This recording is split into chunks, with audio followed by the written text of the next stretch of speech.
We're starting now. No, you're good.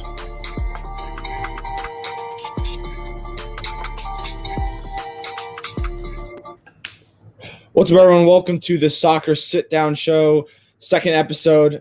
Really excited today to talk about some Champions League and a big FA Cup game in just under an hour. We can actually talk about the lineups and break that down. But glad to have Sean Charnabrough, one of our greatest writers at TWSN. Super excited to have him.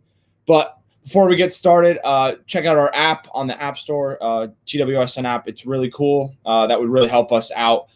Subscribe to the YouTube channel. And yeah, but we'll start off with Joe. How you doing? I'm good, man. Vibing and surviving. Max? Doing great. My team's finally broke the curse. They're in the semifinals for the first time under Pep, and I'm excited to talk some soccer. Sean? Well, my team's in the Europa League, so who cares? Let's go United. They're a manager, but, hey, Max has a FA Cup game and a Champions League semifinal. Look at that. Kind of jealous. And about to win the Premier League, too. Good job, bud. I think Carabao Cup. They really have a chance. Yeah, they could win 4 trophies. But we'll start off with the Psg Bayern recap. What a game. Neymar was fantastic. I think for the first 45 minutes, we didn't see anybody else that was better on the pitch. He was dribbling around everybody. He probably should have scored a couple times, but it didn't go through. But it was a crazy game. Choupo-Moting continues to be a living legend somehow, scoring in the Champions League. But, Joe, we'll start off with you. Your thoughts on that game and how PSG managed to get through. Well, what I thought from the game is it kind of felt like a reverse of the last game. So PSG, I thought, really dominated that game a lot, but they just couldn't score. I know we said Neymar had a lot of chances, and it kind of felt like the opposite of the first leg where Bayern had a ton of chances. They converted, obviously. They scored 2 goals, but at the end of the day, they couldn't get as much as they probably should have. Obviously, they didn't have Lewandowski, and that's a big issue. So that's one issue they had there. And I think PSG deserved to win. I really do. I think they played well. I think Neymar, who is my favorite player, barring Spurs, not including Spurs players, and I think he's the best player in the world right now. And he really showed it out there. He obviously didn't score, but he did what he needed to do, and PSG advanced, and I'm rooting for them the rest of the way. They're my team in Champions League this year. Yeah, I completely agree with you. With Liverpool out, which we'll break down later, I think PSG is the team I'm rooting for to win. What a story it would be for Neymar and Kylian Mbappe to go to the final, lose to Bayern, then go ahead and go beat them the next season and potentially get to the final. But obviously, their matchup in the semifinal is going to be tough. But Max, what did you think of PSG Bayern? Well, I think the better team advanced for sure. I think it was another case of if Lewandowski was playing, what could have happened, especially since Neymar was missing. He did everything you could ask for except for score. And I think a lot of it is, it's a mixture of just being unlucky and just, it just wasn't one of those days for Neymar scoring-wise. But, I'm convinced that if he would have scored, he had the chance to score 3 goals, at least a hat trick. But if he would have scored at least once or twice, I think you could have put that in the discussion for a 10 out of 10 by France Football. We know that France Football is very, very strict on giving 10 out of 10 performances on player ratings.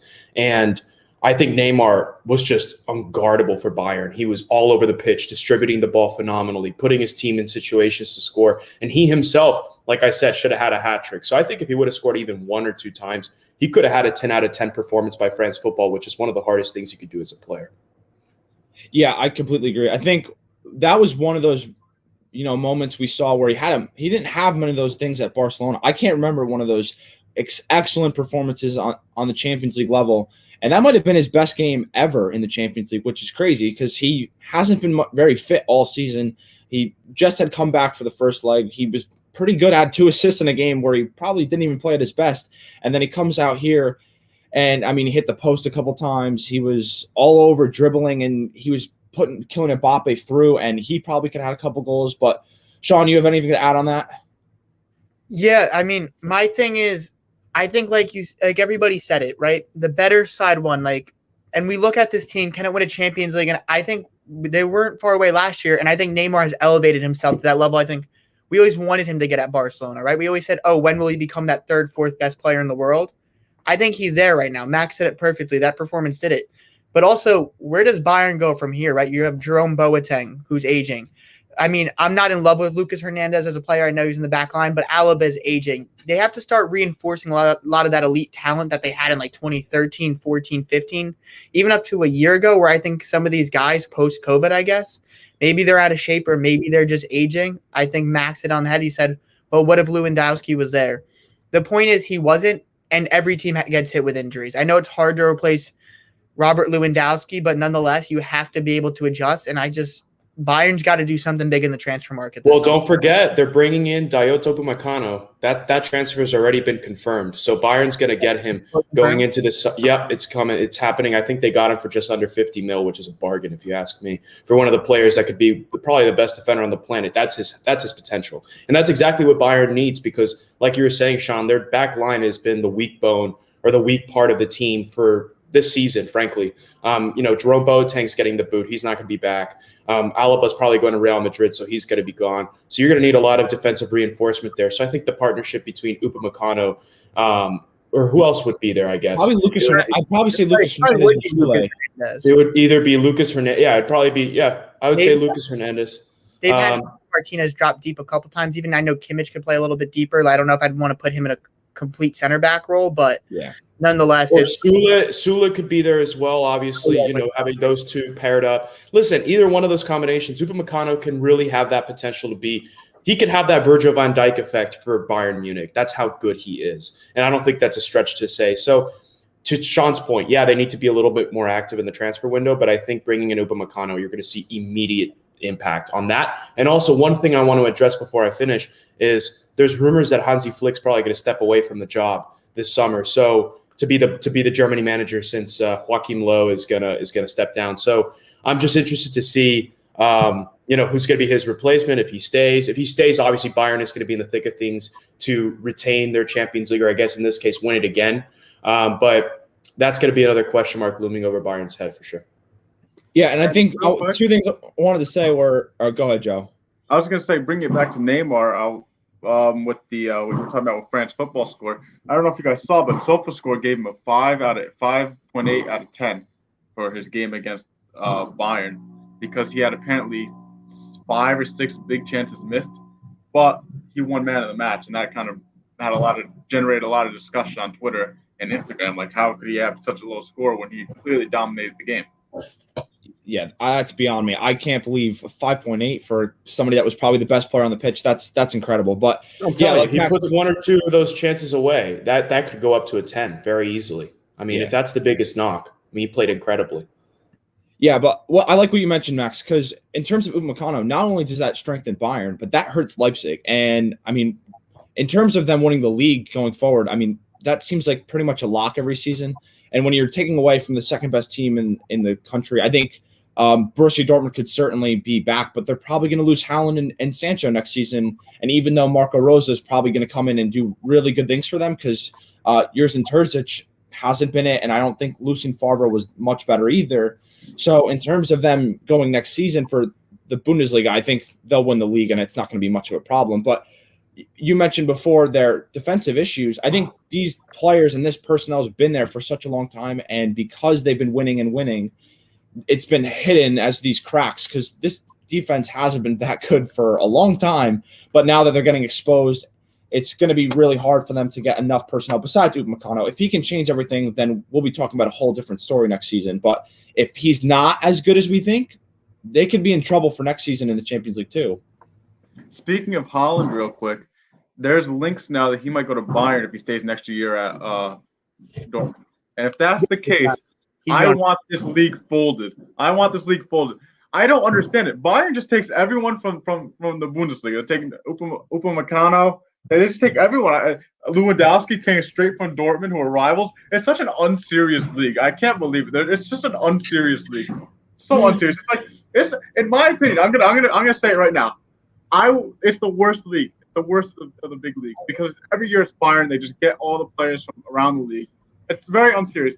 In Serie A, obviously Juventus wins a lot, but it's not like they just grab players from everywhere else. They just pay the refs, right? And France is interesting because they have a ton of young talent that comes up there, and at least that makes it interesting. We saw Pepe kind of show up at Lille. And look at Lille now. This is another agenda I'm going to start pushing here. Lille got rid of Pepe and gave Gabriel. Gabriel. Top of the league. Now they're top of the league after giving players to Arsenal. What does that tell you? That tells me Arsenal doesn't know what they're doing. Yeah. That's my new agenda I'm pushing. You thought Arsenal knew what they were doing like anytime within the past 5 years? No, but I just like to slander them. All right, so I think we got through Bayern and PSG, but we'll move on to their potential team that they could have to take down, and that would be Manchester City, Borussia Dortmund. And I mean, what a game! I mean, Jude Bellingham scored a fantastic goal. I mean, he's one of the best young midfielders in the world. I mean, he's going to be great for such a long time. And of course, when in doubt, they go down. Manchester City finds a way, and they put a ton of pressure on a weak defense, and the goals came, and they did it. So we'll start off with you, Max, as our Manchester City fan. How did you feel about that game, and what do you feel going into the PSG game? Well, to start, I think the Bellingham goal, I personally wasn't even disappointed because I thought if there was someone on the pitch that deserved a goal, it was Bellingham, right? Let's be honest. After that first leg, that goal was stripped from him. I was like, you know what, Bellingham, credit to you. That was a good goal. City seemed nervous in the start of the game, and that's something that I don't like to see because I think City was clearly the better side between those two teams. And I don't know why they came in with anxiety and nerves, because if you think about it, they had a 2-1 lead coming off the first leg. And we know that City's very capable of controlling possession and dictating the way that the tempo of the game is going to go. So they were a little bit nervous, and then they got caught out. Bellingham scores. But then thankfully in the second half, they came back confident. They came back, guns blazing. It started off with a questionable handball call in the box, which led to a penalty. But frankly, I think that was a handball. I think there's not really much debate after seeing it a few times on replay. And obviously, City's had penalty issues in the past. So I frankly had to turn away from the television when they kicked that penalty because I was very nervous, especially when I saw Mars was up to take it after we know Mars' history taking penalties. So when we scored that, I felt very comfortable. The City team felt confident. And then obviously Phil Foden, I mean, what a stud. He scores an absolute banger of a goal to put us up 2-1 in that game and then ultimately win us the tie. So listen, and how do I feel going into the PSG game? We got to be more clinical than Bayern. I mean, I feel like it's going to be a very similar looking tie. Bayern controlled the possession for the bulk of the two games, but PSG was a lot more clinical in the counter because they have that star power of Mbappe and Neymar. And I feel like if there's a place that City's still kind of weak, it's getting caught out in the counter. And we saw it against Dortmund, right? Even in the first leg when Royce scored that goal. So I think for City, the biggest thing is, yes, we know you're going to hold possession a lot. You got to go in confident, and you got to be more clinical than Bayern was, because I think that's the key to winning this tie is if you can be clinical. Obviously, PSG is going to score on the counter once or twice. I have no doubt in my mind that that's going to happen. They just have so much quality up front to do that. But if you're going to control the ball, you got to do something with it. And Bayern, we know, lost the tie because, yes, injuries, but they just weren't clinical enough, didn't create enough chances in the box. And if City can do that, I think that's the key to winning this tie for sure. And I want to just bring up another part of this tie that I think is going to be extremely interesting is the Poch versus Pep rematch in the Champions League. And the fact that they know each other so well, I think that's going to benefit Poch, actually, because we know Pep likes to overthink things when it comes to Europe. It's like we saw it last year with Lyon, I think it was. I could be wrong. Lyon, they lost Lyon. Yeah. So I think this benefits Poch because I think Pep's going to overthink it and do something stupid with his lineup, and I think Neymar and Mbappe are going to capitalize off of that personally. I think that's going to be if we look at the Champions League quarterfinals of 2018, the first leg, I think Spurs were up 1-0 after a save penalty and a Son goal, and then the second leg was just counters after counters after counters. And I think if this is a counter type of game, which I expect it to be, I think PSG is probably the best countering team in the world. And I don't see how – yes, you got Diaz and some great players on City, don't get me wrong, but I just don't see them keeping up with PSG in the counter. Because I think Navas has been a very underrated goalkeeper this year. He's been great this season, and I feel like we don't give him enough credit. Well, I think the biggest question mark, and you bring up the counterattack as well with PSG, is the health of Marquinhos. Obviously, if Marquinhos is there, that's going to shore up their back line. I don't know how – Kimpembe has been good about holding his own. And frankly, Danilo Pereira playing out of position played incredibly well against Bayern at center back. But I feel like against City, it might be a little bit of a different story. So I think having Marquinhos there to shore up the back line is going to do wonders for PSG if he comes back. And obviously, Verratti just came off of COVID. He was on the bench against Bayern. He didn't play. but Verratti being back there, shoring up the midfield, that's, PSG is going to look a better team as a result. But, to Joe's point, I think Pep has proven it this year so far, knock on wood, that in the 2 games against Dortmund, he just put out the best lineup and he stuck to his guns, and he hasn't overthought it. But again, against Pochettino, given the history, I really hope he doesn't overthink it, because that could really go PSG's way. I agree.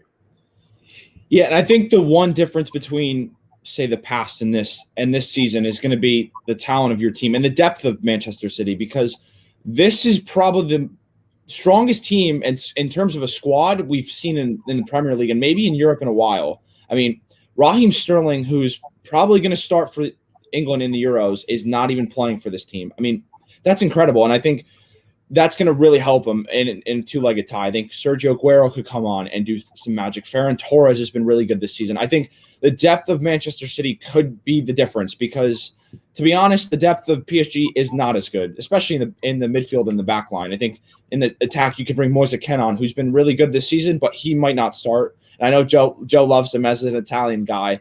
And, I mean, they're starting Julian Draxler on the left. So I think the star power of PSG is probably a little bit higher, because obviously Kylian Mbappe and Neymar are probably 2 of the top 10 attackers in the world. And I know Manchester City, Kevin De Bruyne's not necessarily an attacker, but I mean, they still have a lot of talent across the board. So I think the star power may be the difference, but I think this is the most prepared Manchester City team, barring a Pep Guardiola, tactical decision where he plays the wrong formation or the wrong team.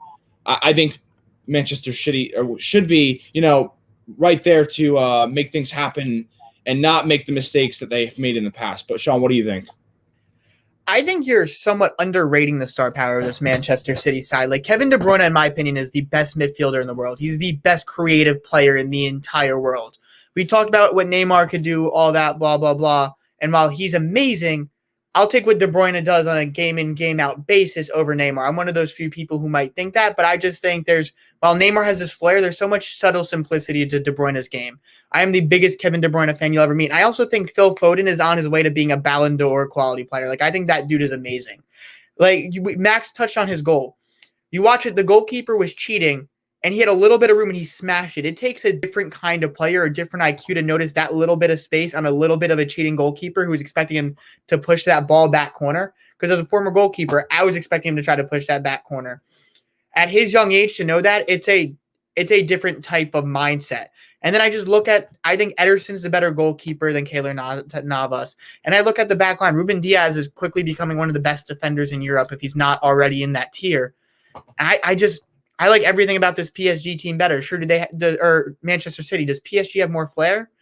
No doubt in my mind, but I like Christian said, it's the depth of this team, and I just think they're star powered every position. Like, if I were to put every player on this PSG side, I feel like I'd put them not PSG, Manchester City side. I feel like I'd put them top 5 to 10 at their specific position.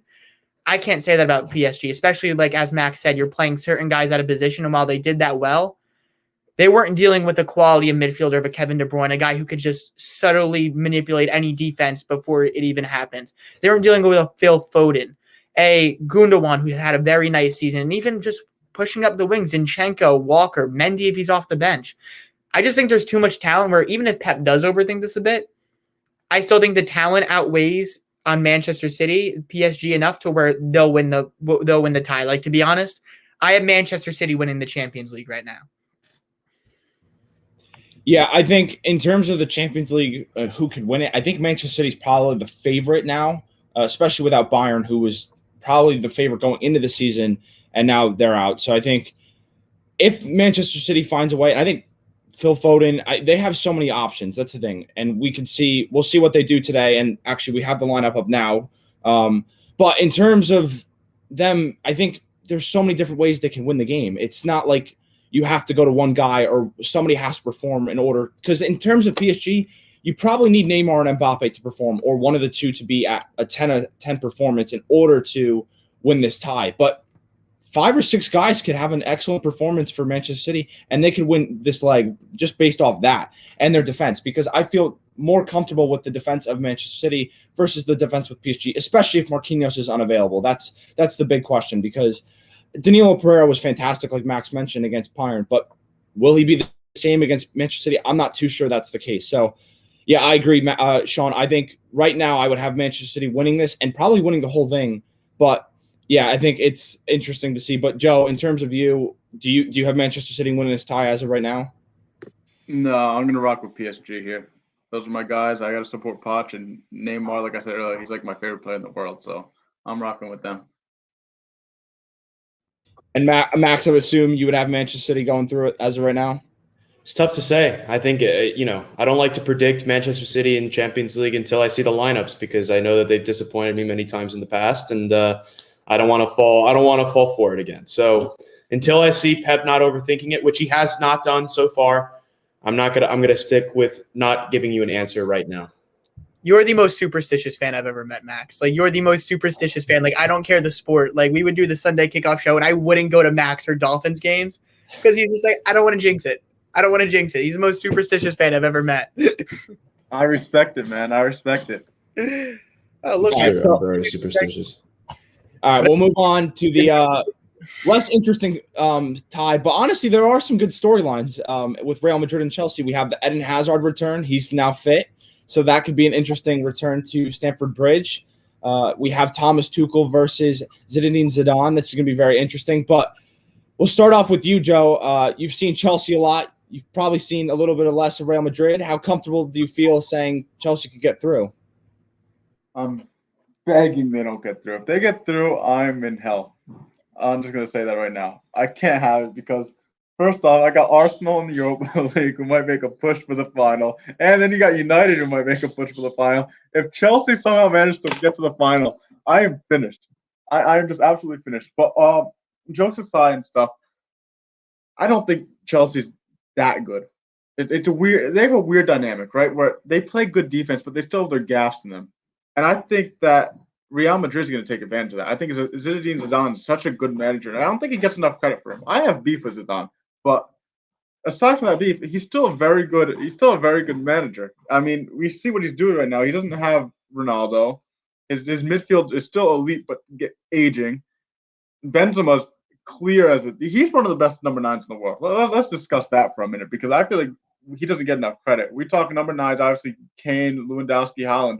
Benzema has been consistently a top number 9 for how many years now? Just years on end. He just consistently, he's going to go out there, he's going to bag a goal, get an assist. Great player.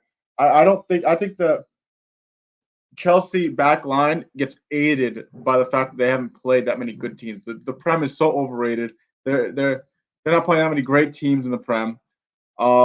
They played Porto, which doesn't have a great attacking side. I mean, I need to see them against a good attacking team to see what happens defensively. And I think Real Madrid is going to open them up. Yeah, I mean, we talk about. I just remember this. We talked about Pep overthinking things. Oh my! I mean, Diego Simeone in the round of 16, he thought everything against Chelsea. I mean, he was playing like 8 in the back against Chelsea when they have João Felix, Luis Suarez. But yeah, no, that's an interesting way to look at it, Joe, because I think Porto and Atletico Madrid. I mean, Atletico Madrid at the time, if you were talking about them, were one of the best sides in Europe, but they are probably not going to win La Liga now, and they've faltered completely. And you mentioned Porto. I mean, they weren't that great, and they didn't have Sergio Oliveira, who was basically the hero against Juventus in the first leg. And I mean, yeah, Chelsea might be a little bit overrated, but I'm not sure Real Madrid. I mean, they need to be healthy. That's the problem because no Sergio Ramos, no Rafael Varane makes it really interesting. But if they can get them back, that would be. I mean, I would have them definitely winning. But Max, what do you think about this tie? Yeah, I'm going to lean Madrid here because I just think you want to talk about experience. You want to talk about sheer star power. I'm going to lean to Real Madrid here. Their midfield is so creative, even though, Toni Kroos is 30, 32-ish. Modric is already at 34, 35. I mean, it's an aging midfield, but we're seeing, I mean, they carved up Liverpool. And yeah, I know they didn't have Van Dijk, but still, I mean, I think, that midfield is capable of creating plenty of chances against many of the teams in the world. And I think that, Zinedine Zidane, like Joe mentioned, has gotten pretty much, he needs more credit. He deserves more credit for what he's done this year with this Madrid side. They may even win La Liga and they may be in the Champions League final. And we know that doesn't matter what sort of Madrid side is out there. Madrid in finals, you don't want to play any Madrid side in a final. So I think that, they could be second favorites. I think the winner of the PSG-Man City tie have to be the favorites to win it. But Madrid has to be second favorites, in my opinion, because, like I said, it doesn't matter who's hurt. But if a Madrid side makes any final, especially European final, it's going to be tough to beat them, especially with Zinedine Zidane leading the way. So I'm going to lean Madrid here. I think Chelsea's defense is very, very good, very underrated. Well, it's getting more credit now, but it has been underrated for some time now. But I just don't know if they have the creativity to go, goal for goal with Real Madrid, especially if Benzema's up there. Benzema's been in scintillating form. He's been, in my opinion, right now, you could argue he's second best striker in the world behind Lewandowski. I know Haaland's in that debate as well, but Benzema has been incredible. Okay, what's up, Joe? He just ruffled the feathers with Harry Kane. Kane is easily the best striker in the world right now. Easily. Because Lewandowski plays football or basketball or golf, right? He doesn't. He's not in the same. Not in the same stratosphere. He's not in the same stratosphere. That's the most biased take I think I've ever heard. And assist, and is dragging a horrific Tottenham team to a European spot because they'd be in relegation form without Harry Kane. Let's talk about it real quick. You say Benzema's not even in the same stratosphere as Harry Kane? Right now, yeah. That's just not true. That's just not true. That doesn't fit my agenda, though, Sean, does it? He's a better creative player. He links. I think this is Joe. I think this is Joe's way of trying to keep Harry Kane at Tottenham. He's trying to publicly support him in every way he can to make sure Harry Kane stays because he knows if Harry Kane. As long as he goes to a team that'll win trophies. If he goes to City, I'm going to support Kane there. I don't really care where I want him to stay at Tottenham, obviously. But if he leaves, I understand because we are a shocking club. We are a horrific club. He deserves much better than this shambolic club. He deserves much better than Tottenham. I respect that. No, I respect that. But no, I think in my tier list, I think it has to be Lewandowski 1. I would say either Haaland or Benzema 2, and then Harry Kane's right there at 3. No, my list goes right now. Kane 1, Lewandowski. Jokes aside, he's a close second. I'm just going Kane 1 because I think I prefer his creativity, and I think he bags like 40 or 50 goals in the Bundesliga because that's a horrific league, especially with a high line. He would feast there.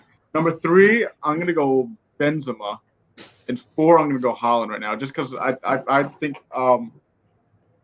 Benzema's a little bit better with creativity-wise than Haaland. I don't disagree with that. And also, all of you are sleeping on Romelu Lukaku. The dude has revitalized himself. He's been in elite form. Like I feel like he'll at least be in this discussion.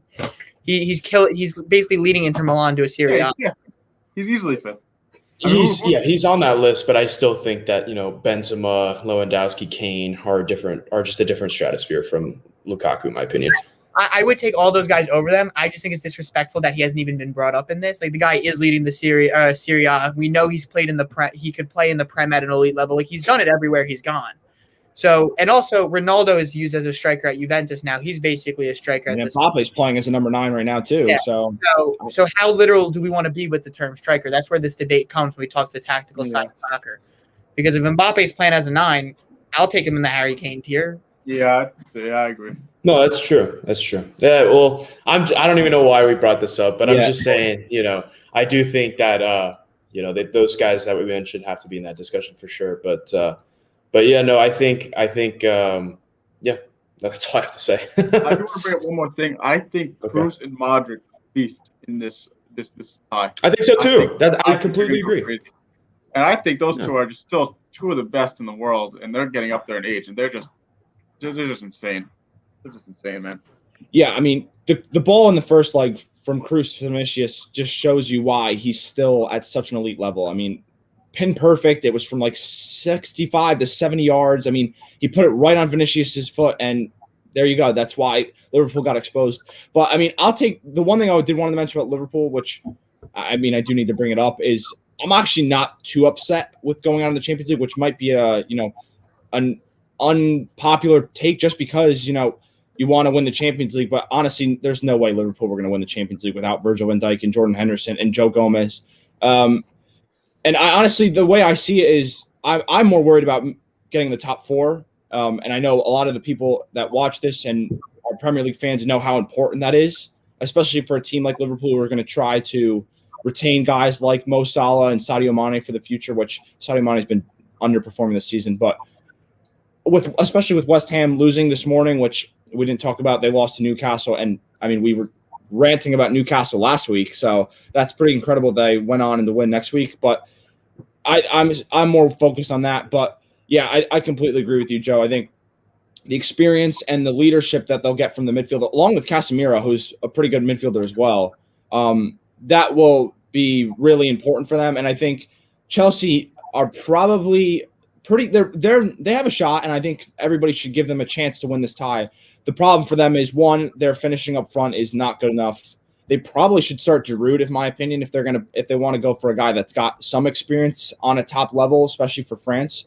But I mean, I'm still really concerned about Timo Werner, Kai Havertz. Mason Mount will do his thing.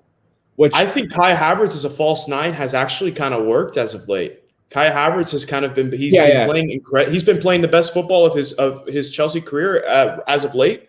If you look back to, obviously, albeit it was against Crystal Palace, he bagged a goal and got a few assists as playing as a false nine. So I think, even though I agree from the experience standpoint that Giroud would make a lot of sense there, if you want to play Kai Havertz as a false nine, it's been working so far. And again, Timo Werner, I don't know what's going on with him. So that's a whole other discussion. But Kai Havertz is a false nine. Yeah, that's a good point. And I think we and Joe talked about it throughout the summer. I think Kai Havertz was the best, most talented signing they had in the summer. I think a lot of people thought Timo Werner was going to come in and score 25 goals in the league. That's clearly not happening. Kai Havertz has definitely gotten off to a tough start.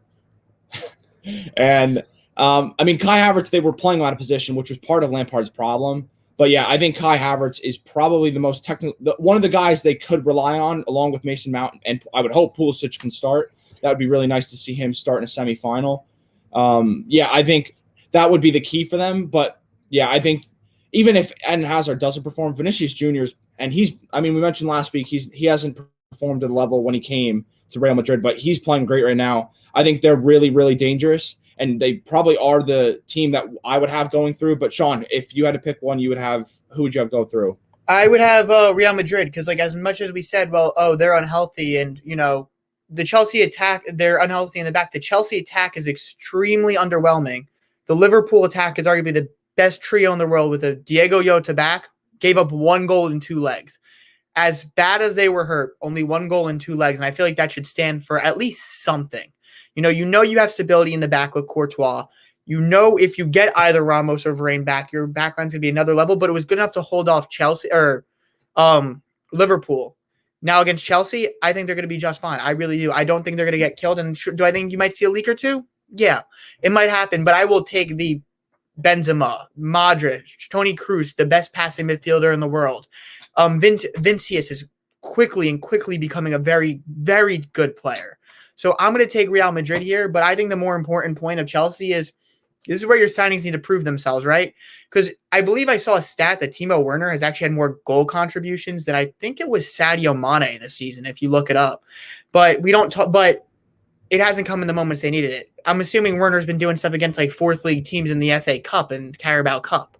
So that's where it's really coming from. But you just need those guys to step up now. Mason Mount, I can't have Mason Mount be Mason Mount. I need him to be Phil Foden in this game if they want to win. I need Timo Werner to look like he did at Leipzig last year. I need Kai Havertz to be the Kai Havertz I told Christian de Block was going to become a Ballon d'Or quality player when he signed here. Because I really thought he was. I think Kai Havertz is one of the most naturally talented, aesthetically pleasing, freeing footballers you'll watch when he's at his best. He just kind of patrols, he drops back, and then on a turn of a dime, he'll turn up, he'll push the play. Those are the guys they need. And really, I think you need that spark off the bench. If that's Timo Werner, great. Is that Tammy Abraham? Great. But I think Tammy Abraham's got 1 foot out the door at Chelsea. I saw today that Leicester is a favorite to sign him, which I think would be a fantastic signing. But nonetheless, who's going to be that guy that steps up? Because no offense, I don't care who the hell Real Madrid puts in their back line.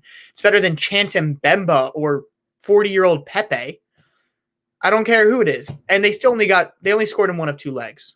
Chelsea's not going to win this tie unless every person from the midfield and up elevates themselves to another level. Christian Pulisic, if he's in, I need him to look like he's playing Trinidad and Tobago for the U.S. men's national team, looking like it's a second-tier side. You need every single person in that attack to elevate themselves, and for once this season, not to underwhelm. You need Kai Havertz to look like he's playing against Crystal Palace, like Max said. But I don't think that happened. So I'm going to take Real Madrid, a side that's done it, a manager that's done it 1,000 times, to do it once again. Yeah, that's definitely a great way to end on it. But we'll move on to our final thing, which is the FA Cup and the potential quadruple for Manchester City, which could start once again, could get to the final today. But so we'll start off with you, Max. I don't know if you've looked at the lineup, but how confident do you feel going into this game against a side that's going to have Timo Werner, Hakim Ziyech, and Mason Mount starting the front three? I mean, I expected Chelsea to go all out for this because, aside from the Champions League, this is Chelsea's best chance of winning a trophy this year. So with the exception of Kepa, this is their strongest lineup, arguably. So I'm not surprised by the team sheet for Chelsea. Now for City, I like the rotation. They're bringing in Zach Steffen, excuse me. They have Cancelo back in the team. Sterling is starting and Jesus is starting. So I think the biggest question mark again, and I hate to, keep adding fuel to the fire, but is Raheem Sterling. He has been so poor lately. Again, I don't condone racial abuse and all that. So, I understand fans being upset, but when they go and bring race and they talk about the guy personally and his family, that's not right. And I would never, do that myself. But I do think you have to question his form. He has been horrible. And I mean, nothing short of it for the past, I would say, month or two. And there's a reason why Phil Foden has been starting, because Phil Foden has been playing miles better than him. And that's just a fact. So Raheem Sterling's going to really need to turn it on today and play somewhere near where we know he can play at to compete in this game, or for City to compete in this game. I like Ferran Torres playing this game too. I think he's been, not nearly as in form as he was early on in the season. Obviously, he isn't bagging as many goals, but I think he's had plenty of goal contributions. Okay, I'm sorry. I have breaking news. Hanzi Flick has decided to leave Bayern Munich officially. Per Fabrizio Romano, just came out. Yeah, Hansi Flick is leaving Bayern Munich. Huge news. Wow. Okay. Yeah. All right. So sorry about that. So Julian Nagelsmann, the RB Leipzig manager, will be the main target as new Bayern manager. That would be interesting. Wasn't he the target before Flick the last time they were searching, if I remember correctly? Probably. And yeah, I mean, I know Joe didn't want him at Spurs, so that's an interesting This is great. Now we don't have to take that guy. We don't have to take that German fraud. Oh, God. He plays too high of a line. He's going to get exposed in England. They were in the second division of the Bundesliga 5 years ago, and he has them as the second best team in Germany, and he's a fraud? German tax. That's the Bundesliga tax. You know who I think needs a chance to be at a big league, and I'm sure I've talked to you guys about this. Put Erik ten Hag, the Ajax manager, at a big club, please. This is who I want. I would love to see him at Spurs, to be honest. I think he'd be a great manager. I've been begging for. All right, I don't know if Christian knows this, but I know Jacob, our friend Jacob, knows this. I've been begging for Ten Hag to be the replacement for Poch since we played them in the semifinals. I said I wanted Ten Hag from them. Like when Poch decides to move on from Spurs, I said I want Ten Hag to replace him. He'd be the perfect manager for us. That's what we need. We don't need this Nagelsmann issue or problem over here. We don't need Brendan. I bottle top 4 every single year, Rodgers. We need Ten Hag. He's going to be the guy that takes us to the next level. Well, and for Bayern's sake, let's not forget that when Pep was manager, Ten Hag was his assistant manager at Bayern Munich. Let's not forget that. So he has Bayern ties. So if Nagelsmann doesn't end up being the guy, I think Ten Hag can have a lot of success at Bayern Munich. So I think those are two managers that need to be at the forefront of that list, of that short list of managers. Also, Maximiliano Allegri. I mean, Allegri has been kind of cast out since he got fired from Juve. He's had plenty of success in his managerial career. So I think, any one of those three guys would be successful at Bayern Munich. So, but to continue on to the City thing, I thought I had to bring that up because that is big news. This is a rotated City team, but it's still relatively strong with the likes of De Bruyne, Cancelo, Rodri. You have Diaz and Laporte. So I think it'll be a really hard-fought tie. I, again, don't like to pick my team in games before it happens, per my superstition. But I do think this will be a competitive tie, and I wouldn't be surprised if any team won this. Joe, what do you think of this game and who you have favored to win it? Go City, go!